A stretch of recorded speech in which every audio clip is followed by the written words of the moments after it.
Good afternoon. I'm Mark Rockwell, FCW Senior Editor, Custom Content, your moderator for today's event. I'd like to welcome you to today's webcast, the DISA Agenda 2021 and Beyond. The event is brought to you by FCW and is sponsored by Hitachi Vantara Federal. To give just a bit of context before we get started with our fireside chat and our discussion groups, the DISA, or Defense Information Systems Agency, is the DOD's critical IT hub with over 8,000 employees and a near annual budget of $10 billion. It's got one of the biggest IT jobs in the federal government, connecting the U.S. military with IT and communications capabilities. New leadership's coming in for both DISA and the government as a whole. In 2021 looks to be a pretty busy year for key existing initiatives and new priorities for the agencies. In this webcast, FCW will explore through a fireside chat with DISA experts, and then a discussion about what's coming for the agency's initiatives and priorities in the coming months, including milCloud 2.0, Defense Enclave Services, NIPRnet and SIPRnet refreshes, and IT consolidation across the fourth estate. So we've got a pretty substantial list of speakers today, and with a group of DISA experts, including Major General Garrett S. He's the assistant to the director at DISA. Major General Yi helps lead thousands of military and civilian personnel at the organization who plan, develop, and deliver, operate, I'm tripping over my tongue here, interoperable command and control capabilities in a global enterprise infrastructure in direct support of the President, the Secretary of Defense, Joint Chiefs of Staff, combatant commanders, the Department of Defense components, and other mission partners across operations. Along with him, we have a few other participants from DISA, including Steve Wallace, Systems Engineer, Systems Innovation Scientist, Emerging Technologies Directorate, Don Means, Senior Editor, Director, Defense Enclave Services, Dr. Brian Herman, Director and PEO of the Services Development Directorate. Don Means and Dr. Herman are both on the line today, so you probably don't see their faces in the camera, but we'll be talking with them about some of the issues here. Along with those DISA personnel, Lauren Williams, the Senior Editor at FCW and Defense Systems, is with us. She covers defense and cybersecurity very well for those two publications. And also we have Gary Hicks. He's the Chief Technology Officer at Hitachi Vantara Federal. Gary's a longtime IT industry veteran who counsels civilian and defense and intelligence agencies on architecting, implementing, and maintaining custom technology solutions, particularly on storage and data solutions. Today's event is going to be structured with Lauren and Major General Yi leading us off with a fireside chat, followed by Gary Hicks at Hitachi Vantara with a presentation. When Gary's finished, we'll move into a discussion section of the event. So this is, we'll take questions from the audience during the period. So we have a list of experts from DISA as well as Gary at Hitachi. So don't pass up the chance to ask them about issues you're concerned with. Before we get started, I'd like to cover a few housekeeping items. First, if you want to enlarge the slides, look for the square icon in the top right corner of the slide window. You can also view the presentation in full screen mode by clicking the squared arrows icon. If you'd like to submit a question at any time, just look for the question field to the left of the slide window, type in your question there and hit submit. We'll field questions in the discussion portion of the program after Gary is finished. If you have any technical difficulties during the session, look for the yellow question mark icon and below the slide window and click there for technical assistance. If you want to download a copy of today's presentations, just look for the resource center below the question field. And finally, within the next day or two, we'll email you a link to the archived version of the session so you can view it again or share it with a colleague. The on-demand version of the webcast will be available for 90 days after today. Also, we'll have a few poll questions along the way, just kind of test your knowledge of DISA in general. And let's take the first one now before we get started with the fireside chat, just to get us on thinking about DISA and its structure. So the first one is, what's the fourth estate? It's a big media, defense agencies, and field activities, combatant commands, and the Secretary of Defense's official residence. So give you a chance to answer those. I think you probably all know the answers to that, but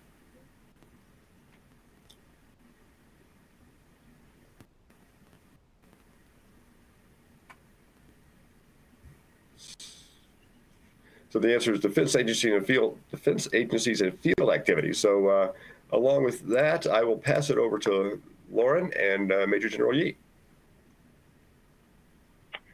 Thank you, Mark. And again, I am Lauren Williams. I am the senior editor for FCW and Defense Systems. And I am excited to lead this discussion with General Yee and Mr. Wallace and Don Means and Brian Herman. It's going to be a great discussion, so I'm just going to jump right in with the questions. You know, we're in the first 2 months of 2021. We're still in the middle of a pandemic. DISA has been through a lot. DISA released its roadmap strategy late last year. General Yee, can you tell me what's on the horizon for this year and what makes this year so impactful for DISA? Well, thanks, Lauren, and thanks to FCW for inviting myself and DISA.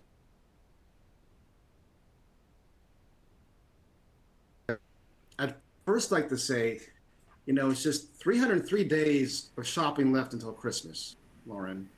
But maybe you don't like that cold weather of Christmas and we're tired of it. Well, just 17 days until we turn our clocks forward an hour and start off getting closer to springtime weather. Let's hope things warm up. In fact, today is a beautiful day in stark contrast to, you know, the last couple of weeks around the country. 2020, oh my goodness, what a year. And thanks for starting off with, you know, what we did during the pandemic. As Vice Admiral Norton likes to say, you know, DISA never shut down. None of the agencies shut down. DISA actually got busier. We were busy enabling the other agencies and services to be able to move to a max telework environment where possible. In fact, during the past year, we spend much of our energy and effort working with our commercial partners to increase capacity of our backbone, the circuits, increase capacity at what we call the internet access points to be able to, you know, handle that increased bandwidth requirement for folks that were teleworking, as well as increase the capacity of the virtual private networks. The remote access virtual private networks were critical, ensuring that teleworkers could communicate securely from wherever they were working from if it wasn't in the office. And so those are just some examples of some of the things that we did in 2020 that, you know, helped to enable the Defense Department as a whole get through the pandemic. And you know, as everyone would like to say, you know, we didn't just survive, we thrived during that time. As we said, we got busier during 2020, during the pandemic. But for 2021, my goodness, we have a lot going on. And things that you'll hear again and again will include, you know, the fourth estate network optimization, right? And we have Don Means, who's the senior executive for the Defense Enclave Services, that can talk in some detail. There's some limitations there that we can talk about due to the timing of the contract, but it's happening. It is no kidding happening. We have started moving forward. It was one of those things where, you know, we had talked about it a lot during FY20, and at the end of the FY, you know, the memo was signed, and we committed to going forward with the DOD CIO saying, hey, let's do this with support from senior leadership in the Defense Department. It's the right thing to do. 10 years from now, when we look back on that fourth estate, you know, optimization, we'll say, man, you know, my goodness, good thing we did that. That makes a lot of sense, right? And Don can talk to some further details about that. The second big thing that you'll hear about in 2021 for the Defense Department is everyone's moving to some form of DOD 365 / Microsoft 365. And the so what to that is that's part of this effort, DOS, that has been underway for like 5 years. No kidding. When I was on the Army staff, you know, 5 years ago, we were talking about it. You know, we were trying to figure out the requirements, you know, what goes where. And then the pandemic caused us to have to find a tool to collaborate. And within short order, if you recall back in March, April timeframe, we settled on a capability called CVR, Commercial Virtual Remote, which is a cloud instantiation of Microsoft Teams. Well, that actually accelerated senior leadership thinking about, what's next, once we get off of Teams, which was intended to be a temporary solution. Well, what's next was a logical transition to DOD 365. So that actually accelerated this effort to commit the services and the Defense Department to move forward with 365. So, Dr. Brian Herman was on the call today. He's the guy leading that charge, doing an awesome job for us. Hard job, but he's doing a great job. And so he can talk more details about timing, schedule, et cetera, for that. And then the third thing that you'll hear us talk about a lot is this thing called cloud-based internet isolation. It's fancy name, CBII, lots of syllables. And the so what about that is that was an idea in 2020 early on that was part of an OTA, effort, little pilot to see how we may be able to do things differently, more secure with internet browsing. That became a committed, let's go forward, move from an, pilot into production, full speed production for the department. That makes internet browsing more secure. It removes the risk of a bad thing happening on your desktop or your laptop to the cloud. So if you click on this link, and we're always aware of phishing, scams, et cetera. You click on a malicious link. Well, with cloud-based internet isolation, when you click on that link, if it's a bad link, it'll detonate in the cloud, not on your endpoint. And that's a big deal. A lot of compromises to networks happen when folks click on a link. And so this moves the risk from the endpoint to the cloud outside the traditional DOD boundary. And I like to, use the term, thinking outside the DOD to be able to get after that. So those are the three things. And Steve Wallace, our innovation scientist at DISA, is prepared to talk about that and so much more as well, whatever might be on your mind in terms of emerging technology. So that's kind of the entry there, Lauren. I really can't hear you though.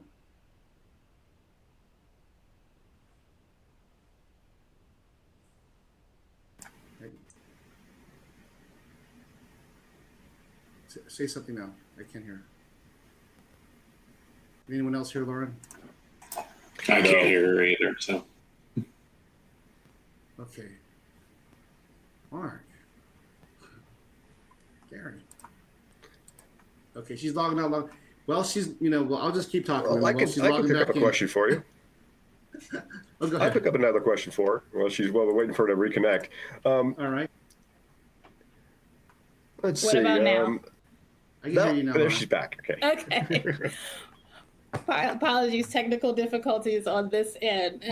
But what I was saying is I wanted to stay on CBII and pivot to Steve. Can you tell us a bit more about what the cloud-based internet isolation cloud browser internet isolation program and exactly what the plan is for this year? Because it became, you guys were piloting it last year and you've made quite a bit of headway.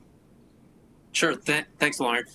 So yeah, we're really excited to see how that's progressed. And frankly, as part of the pandemic, that actually helped us to accelerate the deployment because we were trying to alleviate some of the traffic going across the VPNs, and we got creative and about the way that we could do that via CBII.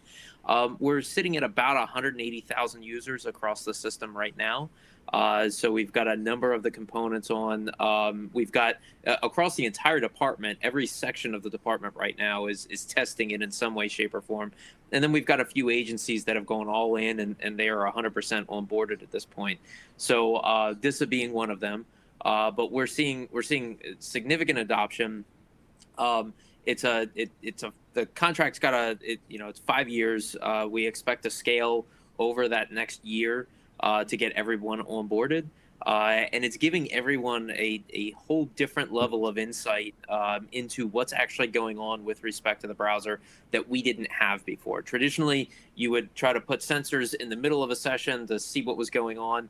But this gives you a very different dimension because ultimately you're getting the perspective from the actual browser that's sitting out there in the cloud. So we're seeing better use of the networks, so better optimization of that network traffic, and we're also seeing a significant reduction in threats just because of the approach here. So we're really excited. It's every week we're adding tens of thousands of users to the system, and as we get through some of that testing with some of the services, we expect to see a knee in the curve and a significant uptick in adoption. What's the target number of users that you want to hit this year? So we were targeting. We estimated about 1.5 million. We would have one by the end of the fiscal year.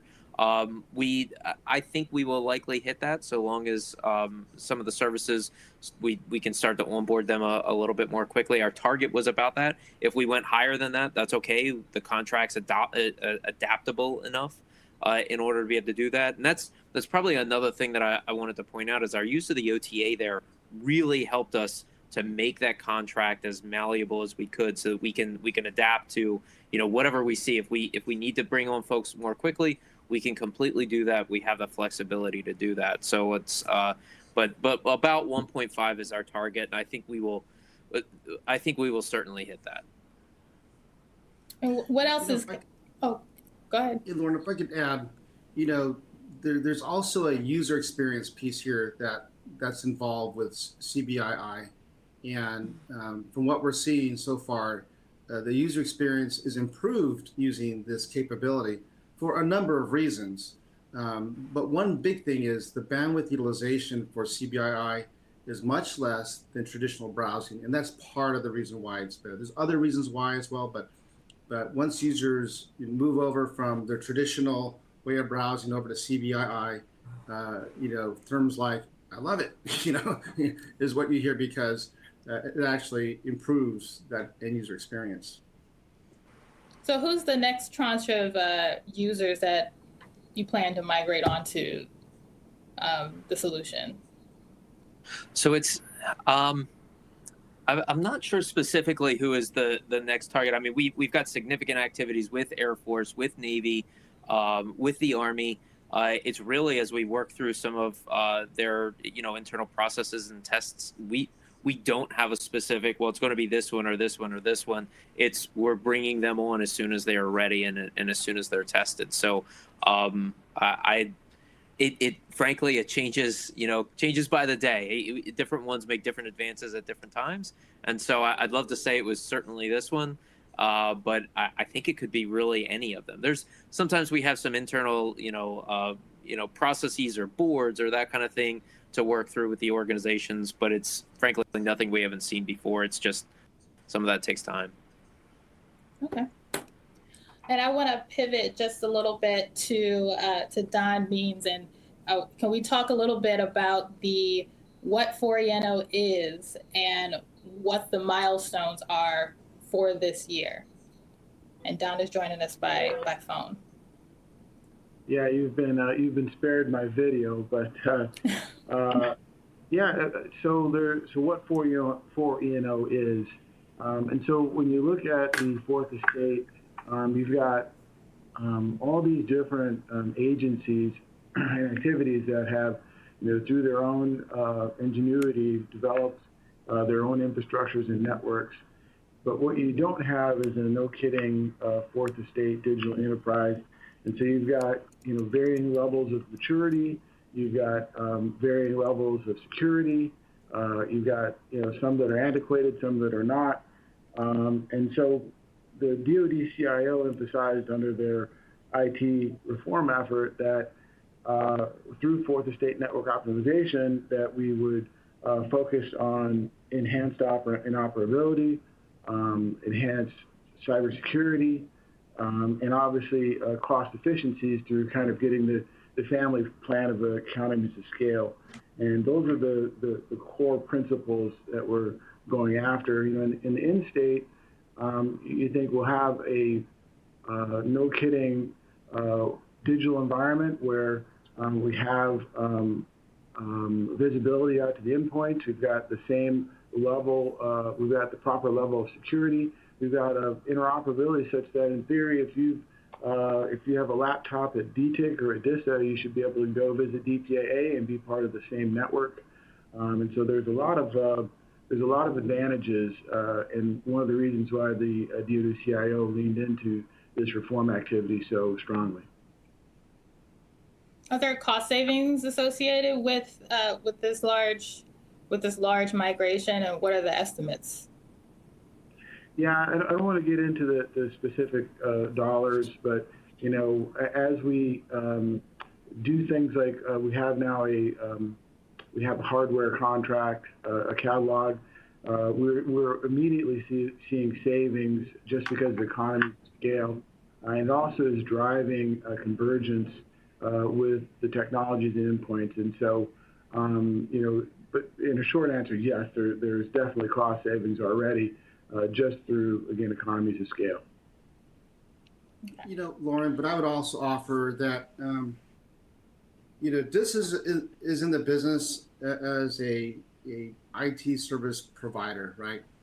But if you are one of the other fourth estate agencies, you may not be in the business of IT, right? So you know, there's probably varying levels of investment in IT tech refresh, cybersecurity, et cetera. And so one of the, you know, the results of this when it's, you know, done is that, you know, there will be some standardization across the board for capability, for hardware, for cybersecurity. And so ultimately, we should be able to provide a more secure environment for all of the fourth estate agencies, entities involved, activities and agencies.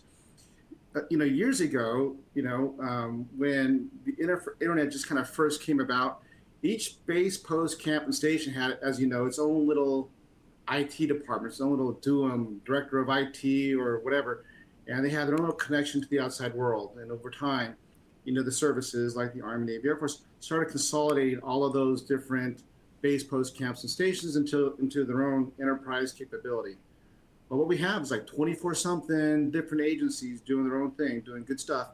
And this is, you know, not unlike that previous, you know, consolidation that happened with the services. It's just, you know, a little later, actually. And so we see the goodness in doing what we did previously with the services, and now we're just doing that with the fourth estate.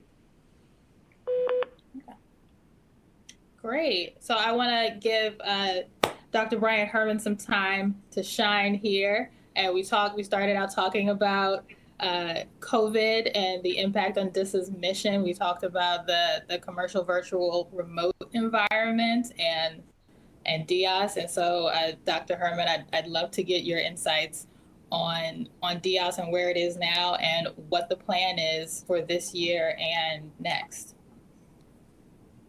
Sure thing. Thank you for the opportunity. Perfect segue into this topic. As you progress through the discussions, we talked about the progression of things from locally provided services to enterprise level services. DIOS and O365, as the department is adopting it, it has changed a little bit in the past year.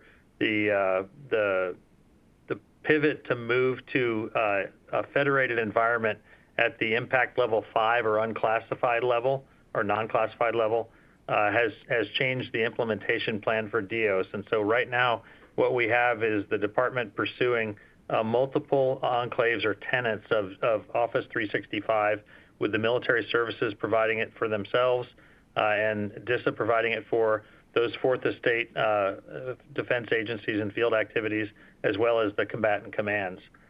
So we have approximately 400,000 users that we're intending to serve on our DoD 365 tenant, and DISA has completed its migrations and are preparing to begin external migrations of customers into that tenant. MilDeps are doing the same thing, as the CVR is headed for a sunset in the middle of June of this year.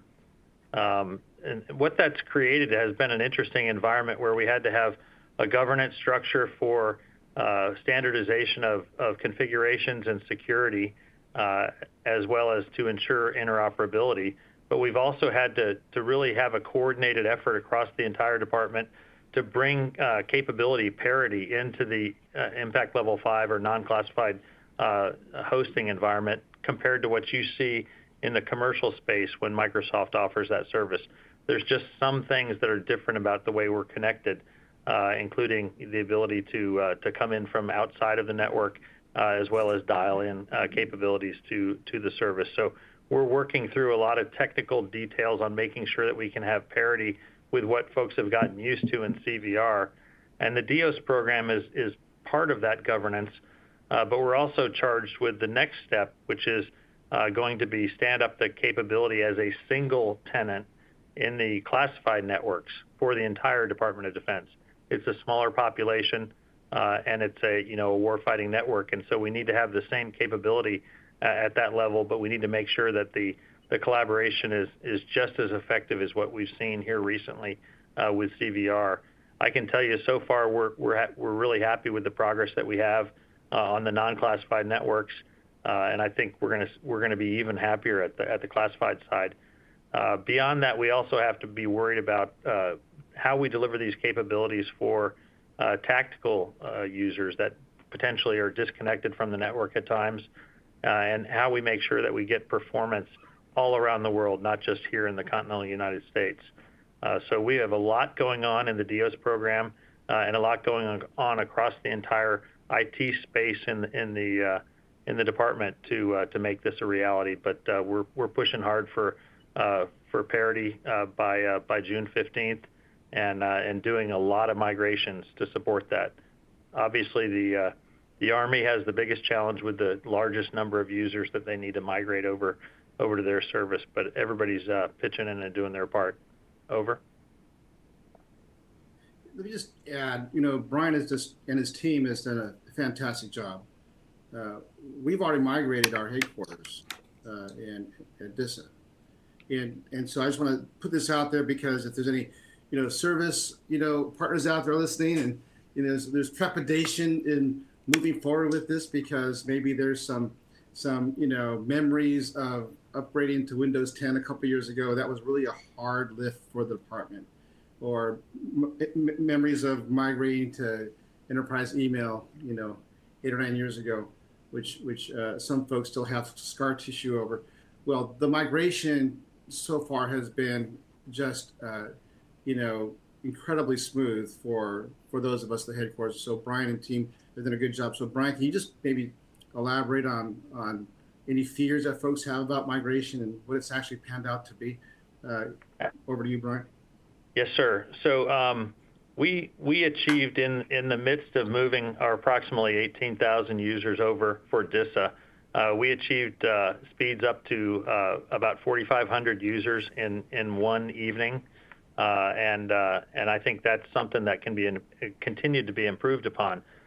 The reason that's different than what folks experienced with the move from legacy services to, say, enterprise email years ago is that we have a large population, over 1.5 million users, that are in Defense Enterprise Email that we run, and so we kind of control both sides of that migration activity, and we were able to achieve really good performance for the migration. In fact, we had some users that had calls into the help desk and into to the troubleshooting to find out what happened, because they didn't think they had migrated, and it was that seamless of an experience. And so we can always try to make sure that we have everything perfect, and I think that's the enemy of getting some stuff done. And we haven't been without challenges, but we have really been able to overcome those challenges and make things work, I think, frankly, faster than anybody thought we could. And it's not just the DOS PMO on this; it's the entire agency doing work. It's Don Means and his Fourth Estate team working things on behalf of our customers, and it's the enterprise email and other services teams making sure this happens. So it's really an agency lift. Awesome. Well, we are right up against the time for the fireside chat. And don't worry, guys, we're all still going to be here for the Q&A session afterwards, but we're going to hear a presentation from Hitachi Vantara Federal, from Gary Hicks, who's the CTO there. So We're going to do a quick poll question, then the presentation, then back to the audience questions, and we'll continue the conversation. Thanks, Lauren. Let's put that poll question up, and then we'll go to Gary. DISA's director also leads, fill in the blank, a sub-organization of U.S. Cyber Command. Is it the Army Futures Command, the 16th Air Force, National Security Agency, or Joint Force Headquarters, Department of Defense Information Network?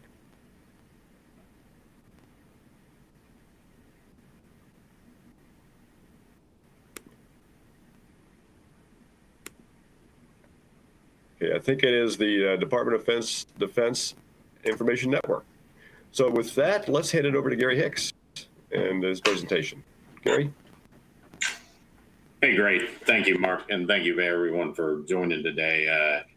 I'm the Chief Technology Officer of Hitachi Vantara Federal, and one of the things that we've seen, and just like Major General Yi talked about, with COVID, what we saw was this acceleration of innovation where, you know, some of these programs that had been sitting around for quite a while got new life and new focus. And it wasn't just around VPNs and firewalls that a lot of people needed for telework.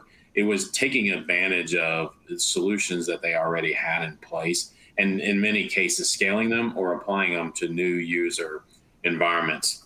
So where do we go post COVID-19?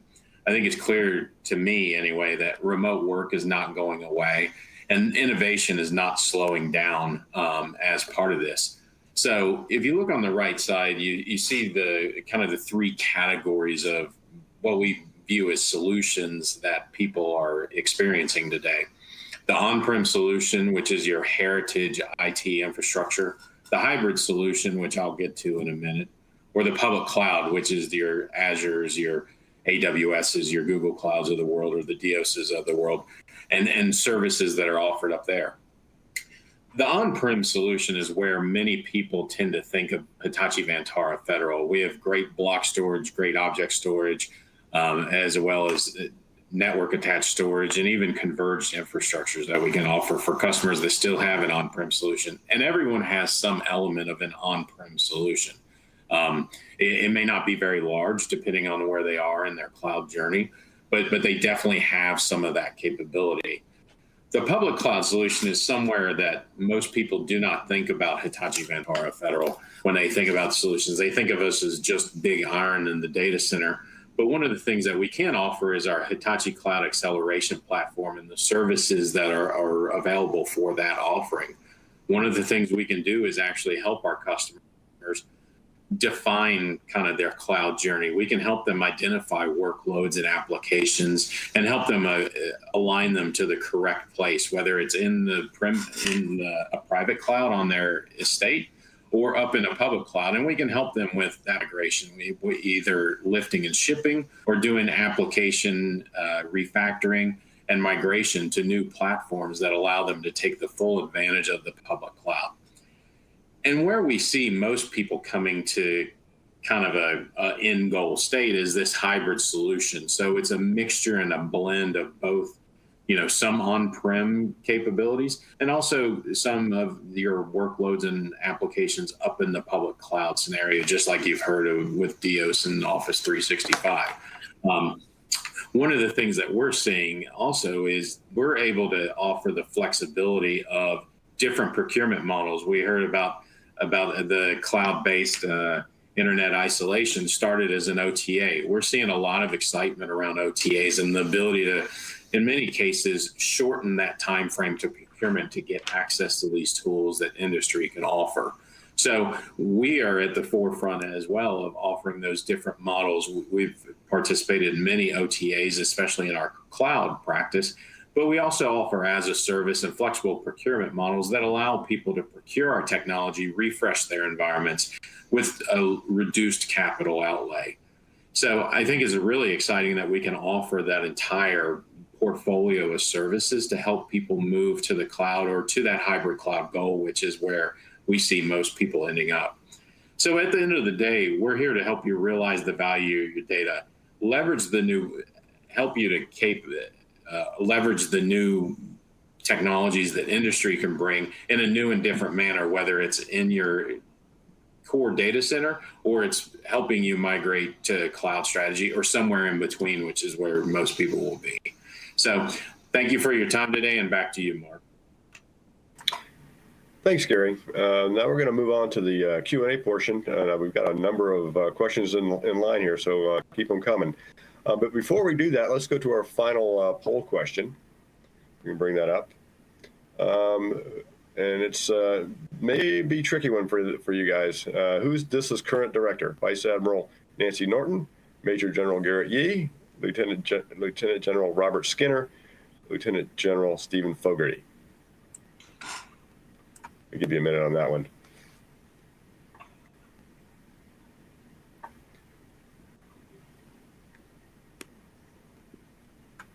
Okay, so I think this is kind of a trick question for today, especially because I just saw on AFCEA Signal Magazine that Lieutenant General Robert Skinner has taken over today officially, I think, and Vice Admiral Norton is no longer director. I think that's the way it works, but hopefully that reporting is correct. And anyway, let's open it up to questions. Let's go to pick and choose here. Let's see. This is one for Major General Yee. What are the biggest hurdles to actually being able to utilize data in a productive way? Well, that's a pretty easy question. And that is, the data has to be clean. It has to be homogeneous. It needs to be standardized, right? And what we've learned over the last couple of years, no surprise, that your results of anything that you do with data is only as good as the data that you get in, right? Garbage in, garbage out. We've heard that before. And so whether you're trying to do something big and complex with the JAIC, or something even smaller scale, such as ticketing systems, and trying to analyze trends, you need to have clean, homogeneous data that when you use it, it's usable. For lack of a better way to say it. So that has been the challenge. Every unique system that we get has its own unique way of producing data output, and so the challenge there is to figure out a way to standardize it so that it's usable. Step one is maybe some stuff that we've been doing at DISA through robotics process automation in our financial systems. That's, as if you hear Steve Wallace, he'll tell you, RPA is one step in the direction of machine learning, and then machine learning to artificial intelligence. So it's kind of a foundational question, but an important question that was asked. Thanks, Mark. Thanks. And gentlemen, anybody, all you folks from DISA, feel free to chime in if you want to answer, put an answer to a question. Let's see. The next one is for Gary, I think. Gary talked a lot about how an organization can begin realizing the value of its data. What does that look like in real life? And can you provide an example? Yeah, absolutely. Great question. Thanks, Mark. So actually I have kind of a COVID related story. We have a customer that has our file sync and share, our HCP Anywhere product, and which allows it really allows data mobility for the users, regardless where they are in the world, either on their laptop, on a web browser, on a mobile device. And as we went into COVID-19 and everyone drastically shifted to telework, the ability to remotely and securely access your data that you work with day in and day out became even more important. So what they saw is a great adoption of this platform. So we were able to very quickly ramp it up because it does behave as a private cloud solution. And people were starting to really take advantage of the features that it offered, because it's not just file sync and share. Everyone thinks of Dropbox where I can send you a link. It also has things like collaboration tools, team folders, where people can collaborate and even leverage.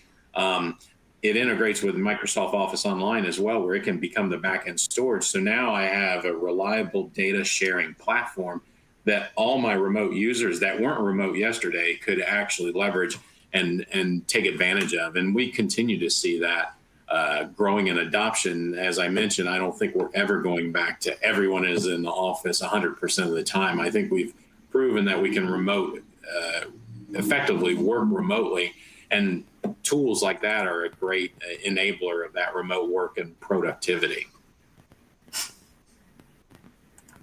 Okay, thanks. The next question I've got from the audience, we'll jump here to, it's about DIOS. And this is probably a question for a number of the DISA folks. Under DIOS, the questioner is saying, is there a flexibility for adding new capabilities? For example, the Air Force is using Wicker, I'm not sure the acronym there, but it's WICKER to encrypt email. Can that be added for users under DIOS, or could there be other new capabilities requested by other users?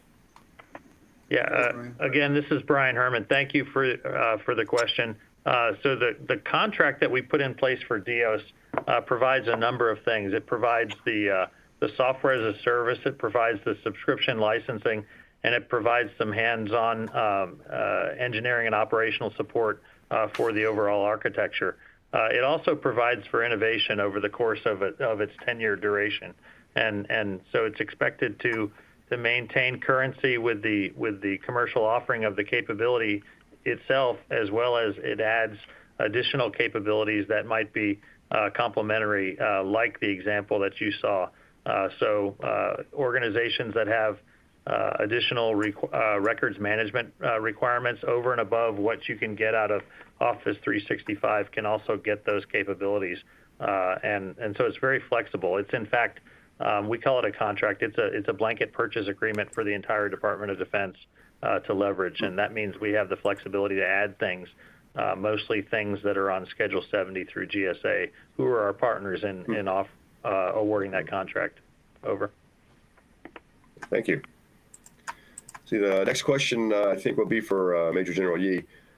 DOD released its data strategy last year as part of an effort to help lay a path to help make sense of data DOD already had and collected in siloed systems. Where does DISA come in on that, and how does your agency plan to harness its data to fulfill missions and better deliver services?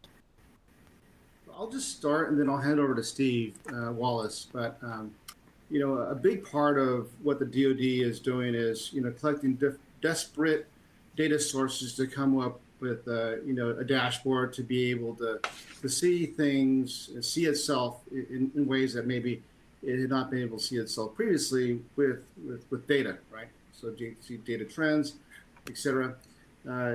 DISA, you know, obviously is a big source of data, different types. There's a lot of cybersecurity data that we have. We also have financial data. We also have a lot of contracts that we do, so a lot of contract data. So there's also an effort within DISA to understand how DISA leverages its data in order to support the DoD data strategy. And so with that, I'll pass it over to Steve to talk about anything, you know, that may be on your mind, Steve, that is related to this topic. Over. Thank you, sir. So, no, I mean, and it kind of goes to your point earlier about the data cleanliness, right? So we do certainly collect a lot of data from a number of, whether it's sensors behind the scenes or it's users producing data on a, you know, through, you know, whatever means they might have. If you really step back and think about where we were just a few years ago in terms of just inbox sizes in people's emails, you know, we were, you know, maybe probably 100 megs a user was fairly typical back then, and now we're looking at mailbox sizes, you know, over 100 gigs or so plus. So the amount, the generation of data is only accelerating and getting more dramatic, you know, with each passing day. So we are working to define how do we want to deal with that? How do we fill in the holes? How do we deal with different data types between systems? You know, the syntaxes and that kind of thing. This is a pretty exciting area for us. We've, you know, for years run, you know, data lakes, that type of thing. But we're always looking for what is next and how do we better deal with the data problem in general, whether again that's user facing or whether that's sort of the back end sensor oriented data. Okay, thanks. Thanks, Steve. And maybe real quickly, Don Means, you want to talk a little bit about the, you know, the data standardization effort that you're focused on for service data, ticketing data. Sure. If you think about on the ITSM side of things, like incident management, event management, it's important to get all of the fourth estate and actually all the Department of Defense on the same music, so that we're all talking the same language. And so we're at the beginnings of building this enterprise foundation data model, so that we're standardizing on the data. We're all speaking the same language, and then ultimately when we start to leverage tools like ServiceNow or other tools that we're already poised to do the kind of machine-to-machine communication without stumbling over a misunderstanding with the data. And so pretty excited about that, and we're just on the cusp of doing that work. Well, thanks. Another question for Gary that might along those same lines. What's the biggest hurdle to actually being able to use data, well? I mean, could I get your perspective on that? Use data well, you said? Yes. Yeah. So I think the key thing is cataloging and indexing your data and understanding what you have in your environment. We go and talk to a lot of customers that know what data they have in their own little silo, but looking at it across the agency or the mission, it becomes even more difficult. So one of the key things first is to really catalog your data. And one of the things that we're big fans of is looking at the metadata around that data. So looking at, objects that exist and data types, and looking at the key components that surround that data to do the analysis of it and really apply more value to it. Because if you look at a single piece of data, it's interesting on itself, but when you look at how it came to be, who developed it, what's it used for, how could we use it with other groups or other missions, it becomes much more interesting and rich around that data piece. So, over. Okay, thank you. A little bit of follow-up on the emerging tech side, and this is for probably all the DISA folks, so feel free to jump in. Emerging tech like AI and automation, focal point for DOD these days. Is DISA working with the JAIC, and how's the agency working to harness AI and machine learning? Steve, you want to answer that? Yep, I was just coming in to jump on that one. So yes, we are working with the JAIC, with the Joint Artificial Intelligence Center. In fact, there was a member of our emerging technology team who we actually sent to the JAIC, and he did a number of rotations with them to sort of build that relationship and to make sure that we are definitely in step with what the JAIC is doing, and they're tracking what we're doing. So we've had a number of sessions and a number of opportunities to share between the two teams. One of the, in terms of harnessing AI and ML, we are, it's in different pockets, frankly. It's, there isn't one single AI ML sort of program within the agency, but what we're seeing is as vendors are integrating these, algorithms or some sort of machine learning into their different platforms, that's where we are taking advantage of that. So whether it be in a SIM or whether it be in, we still do have our assured identity program, a number of them use either machine learning or AI. So we're seeing that coming from the vendor community more and more, and that is how we are leveraging it. We don't have a data science program per se, other than within our cyber group, we do a bit of that in terms of analytic development. But more broadly, we don't have anything that crosses the agency. We're relying on the individual programs and then coordination and collaboration between them. But one of the other things, Major General Yee made the point earlier about RPA. We are starting to take, we have for years on the financial side, but more broadly across the agency, we're starting to take better advantage of RPA. And in many cases, RPA tends to be the gateway to the use of more AI and ML. So we are definitely making more use of RPA as we go, and I'm pretty excited about that. Thanks. Might be a good place to get the next question is about milCloud 2.0. Any updates?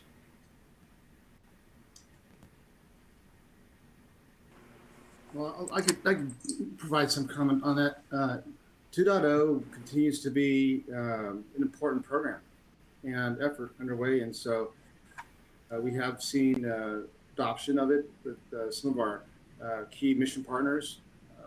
Army has a big stake in it. And so it continues to move forward. There's absolutely, a need for an on-premises cloud capability. Not that we're concerned about, what happens outside of the fence line, but there's always going to be some requirements to have things on premises where we know we have access to it when we need it, and we know where it's at. Okay, thanks. The question here about in FY 2021 to see the SETI contract vehicle come alive for tour competition, calling on industry innovation in support of the DOD enterprise and the warfighter. So they're asking if SETI is coming up. Well, let me just start. We are excited about the SETI program, large business and small business. And so it is intended for the flexibility to do more innovative things. And so it's not even a year old for the small business. And large business, we just have it just over a year. And so we are now starting to see some traction in terms of some possibilities of how to use that great capability. It took us years to get here. Now that we have it, we absolutely want to take advantage of it. We're doing a couple neat things that we think may be good for that. There might be some cloud opportunities to leverage the SETI contract, for example. Anyone else want to chime in on this from the DISA team? Over. I can jump in with a little bit more. I mean, it is definitely a vehicle that we're seeing, increased interest in. My team specifically, we're looking at how we can put a few of our activities onto the SETI vehicle. But I think we're still working to explore it and to leverage it as best we can. But there's a lot of opportunity there, so we're pretty excited as new opportunities come about. Okay. And this is Brian Herman. I'll say that from a development perspective, it's a great contract vehicle. It gives us some flexibility in how we do source selection, and we think it's the right approach. We're anticipating that it's going to be the vehicle that we use for the next contract to support and modernize Global Command and Control System Joint. Great. We've got time for one, maybe two questions. There's a question here about cloud adoption that you guys might be able to help out with. Will DISA and/or the DoD at large start adopting more use of cloud-adjacent computing within co-located providers to both avoid ingress-egress costs and to push applications and data closer to the tactical edge? That's a great question. I'm not sure who wants to take a shot at that. I can take a shot at that. So that's all right. That concept is often referred to as fog, or I can't think of the other name that they often refer to it as. But yes, we are as the opportunities present itself. So for instance, as we are looking at how we are going to handle 5G and some of the options that come with 5G within that 5G standard. Many times there's discussions about offering compute at the tower edge to minimize latency. So we're looking at those sorts of options. There's we are considering how that you mentioned the reduced ingress egress costs. If you can push that compute towards the end and do the data processing prior to synchronizing it with the larger enterprise, you do certainly cut down on some of that. So yes, I don't have a specific application for it right now. But it is something that we're certainly keeping our eyes on as we're going forward. That's a tough question, though. I mean, because at some point, the data's got to reach back to something. And so it's really about optimizing where the data is stored. How much of it is forward, how much of it is, back at some enterprise compute center. So at some point, though, something has to travel. Yeah. Okay, I think this will be our last question. It's about the leadership change. And then with that underway, are there any changes to priorities or concerns about continuity with the roadmap that's already been laid out? I'll take a shot at that, then anyone else can chime in. We get our priorities from the Department of Defense and broadly, and then more specifically from the DoD CIO. So those priorities have not changed in terms of the technical way ahead, or the cybersecurity portion of it way ahead.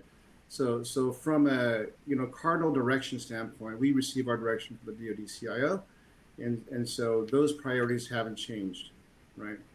The things that we talked about today, fourth estate network optimization, DOS, cloud-based internet isolation, although more of a tactical level execution, effort for 2021, those things are on track, right? And they will continue to be so. In terms of the broader, priorities, well, we'll see where things, evolve to. But for the time being, we're not seeing any, big changes underway. Okay, thank you. I think that will be the last question for us today. I'd like to thank everyone, the folks from DISA and Gary for their presence here and answering all the questions so informatively. For our audience, I'd like to remind you again that in the next day or two, we're going to be emailing you a link with an archived version of the session so you can review it and share it with a colleague. And thanks very much for attending. That concludes today's webcast. Thanks so much for having us. Yes.